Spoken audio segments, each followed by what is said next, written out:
So you got this big event coming up and you don't know why you're sick. You don't know why you're feeling queasy. You're nauseous. You feel like you want to throw up. Maybe you are throwing up. You got mental anguish. You're so worried about this event. Well, first thing you need to remember is that you're not nervous. You're excited because this thing is important to you, right? And what's important to you, your mind is so powerful, it can actually manifest itself in a physical manner in your body, right? So there's actually 4 things you can do. And I'm going to give you those 4 things, but the first thing and the most important that you need to remember is that you can only control what you can control. What can you control? You can only control your thoughts, you can control your actions, and you can control your reactions. Thoughts, actions, and reactions. That's it. Everything else that happens around you is beyond your control, and it doesn't reflect on you as a person, right? The only thing that reflects on you is how you think, what you do, and how you react to things, right? So I'll get into the 4 things. The first thing you can do is you can role play worst case scenarios.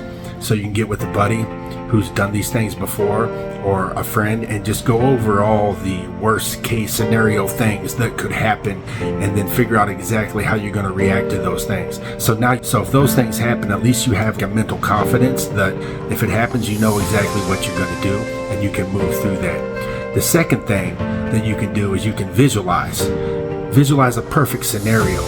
The best way to do that is just imagine that you are the main character, the hero in a Hollywood movie, or you're playing your own character in a video game, and you're seeing everything go perfect and just as you want it. And just imagine how all that's going to play out, and that's going to make it feel really good. And you have to remember, the way you think can become reality. When you put that out in the world, what you think you can become, and your self-talk and how you see yourself and the way you move throughout the world, once you see that, you actually start to act like it, right? So the third thing that you can do is, if shit goes down and things start happening that you didn't expect and you didn't role play for this, what you need to do is you need to detach from the situation. You have to be able to see everything that's going on. So what you do is you actually take a physical step back and a mental step back and evaluate everything that's going on from as many angles as possible. And that will allow you to determine the next action that you can take.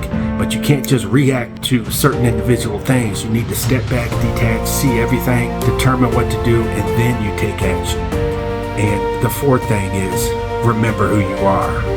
Remember your past successes, right? When things go hard, you have a little cookie jar. I got this from David Goggins. You have a cookie jar of all your past successes that you keep in there. And every time you have a good success, you put another cookie in the cookie jar. So when things get hard and you start asking yourself, why are you here? You need an answer for your why. So what you do is you open that cookie jar and you reach inside and you grab a big fat cookie of one of your successes. That way you can remember that you've been in tough situations before and you rose and you overcame, right? Grab a whole bunch of cookies if you need to, right? So those are the 4 things.